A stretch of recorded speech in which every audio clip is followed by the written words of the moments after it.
Hi hello friends, എല്ലാ കൂട്ടുകാർക്കും ഈ പുഴയും കടന്നതിന്റെ റിവ്യൂയിലേക്ക് സ്വാഗതം. അങ്ങനെ വിനീതും ഗംഗയും കൂടി വരികയാണ് വണ്ടിയിൽ. അങ്ങനെ അവരങ്ങനെ പുഞ്ചിരിച്ചുകൊണ്ട് വരണ കാണുമ്പോൾ ഗീതയ്ക്കും ദാസിനും അത് സഹിക്കുന്നില്ല. ഇവരെന്തിനാ ഇങ്ങോട്ട് വരുന്നത്? അപ്പോൾ ഗീതയോടായിട്ട് ദാസ് പറയുന്നുണ്ട്, നീ നിന്റെ അമ്മയെ വിളിക്കടി എന്ന് പറയുകയാണ്. അമ്മയെ വിളിക്കണോ? ഞാൻ പോരെ ദാസേട്ടാ ഇവർക്ക് എന്ന് ചോദിക്കുന്നുണ്ട്. അത് വേണ്ട, നീ നിന്റെ അമ്മയെ വിളിക്ക് എന്ന് പറയുകയാണ്. അങ്ങനെ അവരവിടെ നിന്ന് പതുക്കെ ഇങ്ങോട്ട് വരികയാണ് വീട്ടിലോട്ട്. അപ്പൊ ആ സമയത്ത് അവരങ്ങ് തിരിഞ്ഞു നോക്കുമ്പോൾ, അതായത് ഗീതയും ദാസും തിരിഞ്ഞു നോക്കുമ്പോൾ കാണുന്ന കാഴ്ച നിലവിളക്കുമായി വരുന്ന നമ്മുടെ സുജാതയാണ്. അപ്പൊ ആ സമയത്ത് അവരവിടേക്ക് വരുമ്പോൾ അവർ രണ്ടുപേരും അന്തം വിട്ട് നിൽക്കുകയാണ്. അപ്പോൾ ഗംഗയും വിനീത് അവിടേക്ക് വരികയാണ്. ആ നിലവിളക്ക് ഗംഗയുടെ കയ്യിലോട്ട് കൊടുക്കാൻ കൊടുത്തിട്ട് പറയുന്നുണ്ട്, വലതുകാല് വെച്ച് ദൈവത്തിന്റെ മനസ്സിൽ ധ്യാനിച്ച് ഐശ്വര്യമായി കയറുമോളെ എന്ന് പറയുകയാണ്. അത് കേട്ട് ഒട്ടും ദഹിക്കാനാവാതെ അവർ രണ്ടുപേരും, ദാസും അതുപോലെ ഗീതയും അവിടെ നിൽക്കുകയാണ്. അങ്ങനെ അവരവിടേക്ക് നമ്മുടെ ഗംഗ വലതുകാല് വെച്ച് കയറുന്നുണ്ട്. അതുപോലെ തന്നെ ഈ പറയുന്ന വിനീതും അപ്പൊ പുറകെയായിട്ട് അമ്മയും അങ്ങനെ വാടാ എന്ന് വിളിച്ച് അകത്തേക്ക് കൊണ്ടുപോവുകയാണ്. അങ്ങനെ വേഗം ചെന്ന് അവിടെ സ്വാമി ഫോട്ടത്തിന്റെ മുന്നിൽ ആ നിലവിളക്ക് അങ്ങനെ വെക്കുകയാണ്. അതിനുശേഷം അവർ 3 പേര് അവിടെ നിന്ന് തൊഴുത് പ്രാർത്ഥിക്കുകയും ചെയ്യുന്നുണ്ട്. അപ്പോൾ ആ സമയത്ത് ഗംഗയോടായിട്ട് നമ്മുടെ സുജാതമായി പറയാണ്, മക്കൾ എന്തായാലും റൂമിലോട്ട് ചെല്ല്, വിനീതിന്റെ റൂമിൽ പോയി റെസ്റ്റ് എടുക്ക്, എനിക്ക് അടുക്കളയിൽ കുറച്ച് പണിയുണ്ട്, മാമ്പഴപ്പുളിശ്ശേരി അടക്കം നല്ലൊരു സദ്യ തന്നെയാണ് ഞാൻ നിങ്ങൾക്ക് വേണ്ടി ഉണ്ടാക്കിയിട്ടുള്ളത് എന്ന് പറയുകയാണ്. അപ്പോൾ അത് അവിടെ നിന്ന് ദാസ് കേൾക്കുക. ദാസ് ഗീതയോടായിട്ട് പതുക്കെ പറയുന്നുണ്ട്, അത് ശരി, അപ്പോൾ എനിക്കല്ലടി 8 കൂട്ടം കറിയും പായസമൊന്നും എനിക്കല്ല, ഇവർക്കായിരുന്നില്ലേ എന്നിങ്ങനെ പറയുകയാണ്. അങ്ങനെ ശരി അമ്മേ എന്ന് പറഞ്ഞിട്ട് നമ്മുടെ ഗംഗയും വിനീതും കൂടി റൂമിലോട്ട് പോവുകയാണ്. അളിയ അപ്പോൾ ശരിട്ടാ എന്നും പറഞ്ഞിട്ട് പോകുന്നുണ്ട് വിനീത്. അങ്ങനെ അവർ റൂമിലോട്ട് പോകുന്നുണ്ട്. സുജാതയാണെങ്കിൽ അടുക്കളയിലോട്ടും പോവുകയാണ്. അപ്പോൾ അത് ദാസ് പറയുകയാണ് ഗീതയോട്, എടി എന്താടി ഇവിടെ നടക്കുന്നത്? നിന്റെ അമ്മയ്ക്ക് എന്താടി തലക്ക് വല്ല വട്ടുണ്ടോ? നിന്റെ അമ്മയിലടി ഇവന് 16 അടിയന്തരം കഴിക്കണം എന്നൊക്കെ പറഞ്ഞത്, എന്നിട്ട് ഇപ്പൊ വിളിച്ചു കയറ്റുന്നു അകത്തേക്ക്. നീ മര്യാദയ്ക്ക് ആ തള്ളയുടെ മനസ്സിലിരിപ്പ് എന്താന്ന് വെച്ചാൽ മനസ്സിലാക്കിക്കോ, ഇല്ലെങ്കിൽ നിനക്കായിരിക്കും ചെകിടക്കുറ്റിക്ക് കിട്ടാൻ പോകുന്ന നിനക്കായിരിക്കും എന്നിങ്ങനെ പറയുകയും ചെയ്യുകയാണ് ദാസ്. അങ്ങനെ അവള് വേഗം സുജാതയുടെ അരികിലേക്ക് ചെല്ലുകയാണ് അടുക്കളയിൽ. അപ്പൊ സുജാതയാണെങ്കിൽ ഇടയ്ക്കിടയ്ക്ക് നോക്കുന്നുണ്ട്, ഇവളിപ്പം എത്തുമെന്നുള്ള ഒരു പ്രതീക്ഷ നല്ല രീതിയിൽ സുജാതയ്ക്കുണ്ട്. അപ്പൊ ഇടയ്ക്കിടയ്ക്ക് നോക്കുകയാണ്. അങ്ങനെ പുറകെ ആയിട്ട് വന്നിട്ട് അവൾ അവിടെ വന്ന് അവിടെ നിന്നൊരു കറി എടുത്ത് അതിൽ നിന്ന് കുറച്ചെടുത്ത് ഒഴിച്ച് ടേസ്റ്റൊക്കെ നോക്കുകയും ചെയ്യുന്നുണ്ട്. എന്നിട്ട് ചോദിക്കുന്നു, അമ്മയ്ക്ക് ഇത് എന്താ പറ്റിയത് എന്ന് ചോദിക്കുകയാണ്. എന്താ അടി എന്ന് ചോദിക്കുന്നുണ്ട്. അമ്മ എന്തൊക്കെയാ കാണിച്ചു കൂട്ടുന്നത്? അപ്പോൾ ഓ ശരിയാ നീ പറഞ്ഞത്, അതെ, പച്ച ചെമ്മീൻ വറുത്തരച്ച് വെച്ച കറി, അത് ഇത്തിരി ലേശം എരിവ് കൂടി, എന്തായാലും കുറച്ച് നാളേരപ്പാൽ പിഴിഞ്ഞൊഴിച്ച് അങ്ങ് തിളപ്പിച്ചാൽ നല്ലതായിരിക്കൂടി എന്ന് പറയുന്നുണ്ട്. അമ്മോട് അതല്ല ഞാൻ ചോദിച്ചത്, എന്തിനാ അവരിങ്ങോട്ട് വിളിച്ച് കയറ്റിയത്? അതാണ് ഞാൻ ചോദിച്ചത്. അവന്റെ 16 അടിയന്തരം കഴിക്കണം എന്നൊക്കെ അല്ലേ അമ്മ പറഞ്ഞിരുന്നത് എന്നിങ്ങനെ ചോദിക്കുമ്പോൾ, ഓ അതായിരുന്നു നീ ചോദിച്ചത്. അത് പിന്നെ വേറൊന്നല്ല, നിനക്ക് കാര്യങ്ങളൊന്നും മനസ്സിലാവാതെയാണ്. അതെ, നിങ്ങൾ ഈ പറയുന്ന ഈ സ്വത്തുക്കളൊക്കെ ഉണ്ടല്ലോ, അതൊക്കെ എൻ്റേതല്ല, നിങ്ങളുടെ അച്ഛൻ കുമാരൻ്റേതാണ്. അപ്പം അതുകൊണ്ട് തന്നെ അവരുടെ സ്വത്ത് എനിക്ക് നിന്റെ അച്ഛൻ മരിച്ചതിന് ശേഷം എനിക്ക് കിട്ടിയെന്നുള്ളത്. പക്ഷേ അവകാശികൾ നിങ്ങൾ 2 പേരുമാണ്. നിനക്ക് എഴുതി തരണമെങ്കിൽ അവൻ്റെ സമ്മതമില്ലാതെ പറ്റില്ല, അതുപോലെ തന്നെ അവന് എഴുതി കൊടുക്കണമെങ്കിൽ നിന്റെ സമ്മതമില്ലാതെയും പറ്റില്ല. അതുകൊണ്ട് അവനെ ഒന്ന് അനുനയത്തിൽ കൊണ്ടുവരാനാണ് ഞാൻ ഇവിടേക്ക് കൊണ്ടുവന്നത് എന്ന് പറയുമ്പോൾ, ആണോ എന്നിങ്ങനെ ചോദിക്കുന്നുണ്ട്. അപ്പൊ ആ സമയത്ത് ഇതൊക്കെ മറഞ്ഞു നിന്ന് കേൾക്കുകയായിരുന്നു ദാസ് എന്നിട്ട് അങ്ങോട്ട് വന്നിട്ട് പറയുന്നുണ്ട്, ഇവൾക്ക് എന്തറിയാം, ഇവളൊരു മരമണ്ടി അമ്മ എന്നും പറഞ്ഞ് അവിടേക്ക് വരികയാണ്. എന്നിട്ട് ഞാൻ അപ്പോഴേ പറഞ്ഞു, അമ്മയുടെ മനസ്സിൽ എന്തെങ്കിലും ഉണ്ടാകുമല്ലോ, അത് ഇങ്ങനെയൊന്നും ചെയ്യില്ല. അതെ, നിങ്ങൾ ചെയ്യേണ്ടത് അത് തന്നെയാണ് അവന്. അപ്പൊ അമ്മ ഒരു ചർച്ചയ്ക്ക് വേണ്ടിയിട്ടാണ് അവരിങ്ങനെ വിളിച്ചത് എന്ന് ദാസ് ചോദിക്കുമ്പോൾ, ചർച്ചയ്ക്കൊന്നുമല്ല, അതിൻ്റെ ഒന്നും ആവശ്യമില്ല. കാരണം നിങ്ങൾ അവനെ അനുനയത്തിൽ കൊണ്ടുവന്ന് അവൻ്റെ കയ്യിൽ നിന്ന് അത് കൈക്കലാക്കിയ കുഴപ്പമൊന്നുമില്ലല്ലോ. എനിക്ക് വയ്യ ഈ ഓടാനും ചാടാനും ഒക്കെ ഈ സ്വത്തിൻ്റെ കാര്യത്തിൽ. ഇന്നലത്തോടുകൂടി മതിയായി, വെട്ടുകത്തിയുമായിട്ട് എൻ്റെ നേർക്ക് വന്നിട്ട് കാര്യമില്ല എന്നിങ്ങനെ സുജാത പറയുന്നുണ്ട്. അമ്മ അതൊക്കെ വീട്, അമ്മ അതൊന്നും മനസ്സിൽ വെക്കണ്ട, ദാസേട്ടൻ്റെ സ്വഭാവം അമ്മയ്ക്ക് അറിയാലോ എന്നിങ്ങനെ പറയുകയാണ്. അപ്പോൾ വാ ദാസേട്ട എന്നും പറഞ്ഞ് വിളിച്ചുകൊണ്ട് പോവുകയാണ് നമ്മുടെ ഗീത ആ അടുക്കളയിൽ നിന്ന്. അപ്പോൾ നമ്മുടെ സുജാത പറയുന്നുണ്ട് അമ്മയ്ക്ക് എല്ലാതും അറിയടേ, അമ്മയുടെ സ്വഭാവം നീ മനസ്സിലാക്കാൻ പോകുന്നതേ ഉള്ളൂ എന്നിങ്ങനെ പറഞ്ഞങ്ങനെ നിൽക്കുകയാണ്. ആ ഇലകളൊക്കെ കയ്യിലെടുത്തിട്ടാണ് അങ്ങനെ നമ്മുടെ സുജാത നിൽക്കുന്നത്. പോ ചെല്ല്, വേഗം ചെല്ല് എന്നിങ്ങനെ സുജാത മനസ്സിൽ കരുതുന്നുണ്ട്.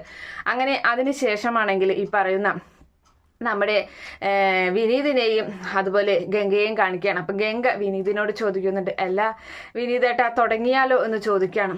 ആ ഗംഗ പൊക്കി അടുക്കളയിലോട്ട് എന്ന് പറയുന്നുണ്ട്. അപ്പോൾ വിനീതേട്ടനോ എനിക്കുള്ളത് ഇവിടേക്ക് കൊണ്ടുവരും ചാത്തന്മാര് എന്ന് പറഞ്ഞ് ആ മൊബൈൽ അങ്ങ് കറക്കിക്കൊണ്ടിരിക്കുകയാണ് വിനീത്. അപ്പോൾ വാതിൽ തുറന്ന് പുറത്തോട്ട് പോകാൻ നിൽക്കുന്ന സമയം വീണ്ടും ഗംഗ പറയുന്നുണ്ട്, അതെ പ്രലോഭനങ്ങൾ കൂടുതലായിരിക്കും, അതിലൊന്നും ചെന്ന് വീഴരുത് കേട്ടോ എന്ന് പറയുന്നുണ്ട്. ഇല്ല ഗംഗ നീ പോയിക്കോ എന്ന് പറയാണ്. അപ്പോൾ ഗംഗ അങ്ങനെ അവിടെ നിന്നും അടുക്കളയിലോട്ട് ചെല്ലുകയാണ്. അതേ സമയത്താണെങ്കിൽ നമ്മുടെ ഗീത ഫോണും നോക്കി അതും കുത്തിപ്പിടിച്ച് അങ്ങനെ ഇരിക്കുന്നുണ്ട്. സുജാതയാണെങ്കിൽ അടുക്കളയിൽ ഇങ്ങനെ ഓരോ പണികൾ ചെയ്തുകൊണ്ടിരിക്കുകയാണ്. അപ്പോൾ ആ സമയത്ത് നമ്മുടെ ഗംഗ ചോദിക്കുന്നുണ്ട്, അല്ല ഇതാര് ഗംഗേച്ചി എന്താണ് ഗീതേച്ചി എന്താണ് സൂപ്പർവൈസർ ആണോ എന്ന് ചോദിക്കുകയാണ് ഗംഗ. അപ്പോൾ ആ സമയത്ത് അത് പിന്നെ അടുക്കളയിലേക്കാളും കൂടുതൽ കാര്യങ്ങൾ ഈ ഫോണിൽ ഇരിക്കല്ലേ, പിന്നെ എങ്ങനെയാ മോളെ എന്നിങ്ങനെ സുജാത പറയുന്നുണ്ട്. അപ്പോൾ അതൊന്നല്ല അമ്മ വെറുതെ പറയുന്നത്, ഞാനിവിടെ അടുക്കളയിൽ പണിയെടുക്കുന്നതൊന്നും അമ്മയ്ക്ക് ഒട്ടും ഇഷ്ടമല്ല, അതുകൊണ്ടാണ് ഞാൻ ചെയ്യാത്തത്. പിന്നെ ഞാൻ ചെയ്തു കഴിഞ്ഞാൽ വലിയ ടേസ്റ്റ് ഒന്നും ഉണ്ടാവില്ലെന്നാണ് അമ്മയ്ക്ക് പറയുന്നത്, എനിക്ക് വലിയ കൈപ്പുണ്യമൊന്നും ഇല്ലെന്നാണ് അമ്മ പറയുന്നത് എന്ന് പറയുന്നത് കേൾക്കുന്നുണ്ട്. അപ്പോൾ എൻ്റെ പൊന്നമ്മ, അതായത് ദാസേട്ടൻ്റെ അമ്മ എന്നെ എപ്പോഴും പറയും ഞാൻ ഏതു നേരം അടുക്കളയിലാണ്, നിന്നെ എന്താ പെറ്റിട്ടത് അടുക്കളയിലാണോ എന്ന് ചോദിക്കാറുണ്ട് എന്ന് പറഞ്ഞ്. ആണോ എന്ന് ചോദിച്ചിട്ട് ഗംഗ ഫ്രിഡ്ജ് തുറന്നിട്ട് ഫ്രിഡ്ജിൽ നിന്ന് കുറച്ച് ബീട്രൂട്ട് എടുത്തിട്ട് പറയുകയാണ്, എന്നാലേ ഗീതേച്ചി ഒരു കാര്യം ചെയ്യും, ഈ ബീട്രൂട്ട് ഒന്നായി എന്തായാലും അടുപ്പിൽ പെറ്റിട്ടതല്ലേ എന്ന് പറഞ്ഞ് ആ ബീട്രൂട്ട് അങ്ങ് കൊടുക്കുകയാണ്. ഞാനോ എന്ന് ചോദിക്കുകയാണ്. അപ്പോൾ അത് നമ്മൾ പണികളൊക്കെ ഷെയർ ചെയ്യേണ്ട, ഭക്ഷണം നമ്മളെല്ലാവരും ഒന്നിച്ചല്ലേ കഴിക്കുന്നത് എന്ന് പറയുമ്പോൾ ഗീതയുടെ അരികിലേക്ക് നമ്മുടെ സുജാത വന്നിട്ട് പറയാണ്, എടി അവൾ പറഞ്ഞത് കേട്ടില്ലേ, സ്വകാര്യത്തിൽ പറയാണ് ഷെയറിൻ്റെ കാര്യം, നീ അത് വാങ്ങി അങ്ങ് അരിഞ്ഞേക്ക്. അപ്പോൾ അവൾ എന്തൊക്കെയോ മനസ്സിൽ കണ്ടിട്ടാണ് അവൾ വന്നിട്ടുള്ളത് എന്ന് പറയുമ്പോൾ ഇങ്ങ് തന്നേക്ക് അമ്മ, കത്തി എവിടെ എന്നൊക്കെ ചോദിച്ച് വേഗം അത് അരിയാനിരിക്കുന്നുണ്ട്. അപ്പോൾ അതൊക്കെ വേഗം അരി, അത് കഴിഞ്ഞിട്ട് വേണം പാവയ്ക്ക അരിയാനും ചക്കക്കുരു നന്നാക്കാനും അതുപോലെ തന്നെ മറ്റുള്ളതൊക്കെ ചെയ്യാനൊക്കെ ആയിട്ട് എന്ന് പറഞ്ഞങ്ങനെ നിൽക്കുകയാണ്. അങ്ങനെ അതിനുശേഷമാണെങ്കിൽ നമ്മുടെ വിനീതിൻ്റെ അരികിലേക്ക് ദാസ് വരികയാണ്. ഒരു കുപ്പി മദ്യവുമായിട്ടാണ് വരുന്നത്. അപ്പോൾ അങ്ങനെ മദ്യവുമായിട്ട് വരുമ്പോൾ അളിയ എന്ന് പറഞ്ഞ വലിയ സന്തോഷത്തോടെ അവനെ സന്തോഷിപ്പിക്കാൻ വേണ്ടി വരുന്നുണ്ട്. അപ്പം നമുക്ക് കൂടിയാലോ ഒന്ന്, നമുക്ക് കൂടാ അതിനെന്താ അളിയ എന്നും പറഞ്ഞിട്ട് പുറത്തേക്ക് കൊണ്ടുപോയി അങ്ങനെ പച്ചമാങ്ങൊക്കെ മരത്തിൽ നിന്ന് കൊലയോടുകൂടി പൊട്ടിച്ചുകൊണ്ട് വന്നിട്ട് പറയുന്നുണ്ട്, എനിക്ക് ടച്ചിങ്സ് ഒക്കെ പ്രകൃതിദത്തമായിട്ടുള്ളത് നാടൻ തന്നെ വേണം, അതാണ് ഞാൻ ഇത് മേടിച്ചുകൊണ്ട് വന്നതെന്നും പറഞ്ഞു. അപ്പോൾ വിനീത് ചോദിക്കുന്നുണ്ട്, അളിയനെങ്ങനെ അറിയാം ഞാൻ മദ്യപാനം തുടങ്ങിയ കാര്യം? അപ്പോൾ പറയുകയാണ്, അത് പിന്നെ അന്ന് ഞാനൊരു ദിവസം കടയിലോട്ട് വന്നപ്പോൾ ഞാൻ കണ്ടായിരുന്നു നിങ്ങളൊരു കുപ്പി മദ്യമായിട്ട് കൂട്ടുകാരൊക്കെ കൂടി നിന്ന് ഡാൻസ് കളിക്കുന്നത്. അപ്പം എനിക്ക് മനസ്സിലായി അളിയൻ കുടി തുടങ്ങി എന്നുള്ളത്. അപ്പോൾ ആ സമയത്ത് അളിയൻ ഒഴുക്കി എന്ന് പറഞ്ഞ് അങ്ങനെ ഒഴിക്കുന്നുണ്ട്. പക്ഷേ ഓരോ ഗ്ലാസ് ഒഴിച്ചു കൊടുക്കുമ്പോഴും അത് വിനീത് കാണാതെ അപ്പുറത്തേക്കും അതിൻ്റെ അപ്പുറത്തേക്ക് ദാസ് കാണാതെ ഒഴിക്കുകയാണ്, കുടിച്ചതായി അഭിനയിക്കുകയും ചെയ്യുന്നുണ്ട്. അങ്ങനെ ആ സമയത്ത് എനിക്കൊരു കാര്യം അളിയനോട് പറയാനുണ്ട്. എന്താ അളിയ? അതെ ഒരു കാര്യം, അത് പിന്നെ പറയുമ്പോൾ ഒന്നും തോന്നരുത്, എന്താന്ന് വെച്ചാൽ പറയാം, നമുക്ക് ആളെ തട്ടാമെന്ന് ഇങ്ങനെ പറയുന്നുണ്ട്. അപ്പോൾ ആണല്ല പെണ്ണാണെന്ന് പറയുമ്പോൾ എന്നാ അവളെ നമുക്ക് തട്ടാം, അളിയൻ എൻ്റെ ചങ്കല്ലേ എന്നൊക്കെ പറയുകയാണ് വിനീത് അഭിനയിച്ചുകൊണ്ട്. അങ്ങനെ ഇവിടെ കാര്യങ്ങളൊക്കെ പറയുന്ന സമയത്ത് അടുക്കളയിൽ ഇവരിങ്ങനെ നിൽക്കുകയാണ്. അപ്പോൾ ആ സമയത്ത് പുറത്ത് അയ്യോ എന്നുള്ള ഓള് കേൾക്കുകയാണ്. അപ്പോൾ ആ സമയത്ത് എന്താ ഒച്ച കേൾക്കുന്നത്? അത് അമ്മിണി മാസം തേങ്ങ നിൽക്കല്ലേ എന്നിങ്ങനെ സുജാത പറയുന്നുണ്ട്. അപ്പോൾ അത് അമ്മിണിയുടെ ഒച്ച ഒന്നല്ലല്ലോ അമ്മായി, അത് മനുഷ്യൻ്റെ ഒച്ചയാണല്ലോ എന്നിങ്ങനെ പറയുന്നുണ്ട്. അപ്പോൾ അമ്മയെ എന്നൊക്കെ നിലവിളി കേട്ട് അവരങ്ങനെ പുറത്തേക്ക് ഓടി വരികയാണ്. പുറത്തേക്ക് ഓടി വരുമ്പോൾ കാണുന്ന കാഴ്ച വിനീത് നമ്മുടെ ദാസിന്റെ കഴുത്തിൽ തോർത്ത് ചുറ്റിക്കെട്ടി ഇങ്ങനെ വരിച്ച് മുറുക്കി നിൽക്കുകയാണ്. അവനാണെങ്കിൽ ശ്വാസം കിട്ടാതെ പെടയുന്നുണ്ട്. അവരോടി ചെന്ന് അവരങ്ങനെ തട്ടി മാറ്റി മാറി വിനീതേട്ട മാറി എന്നൊക്കെ പറഞ്ഞിട്ട് അങ്ങനെ ദാസ് ഇടിഞ്ഞു വീണ് താഴെ വീഴുന്നുണ്ട്.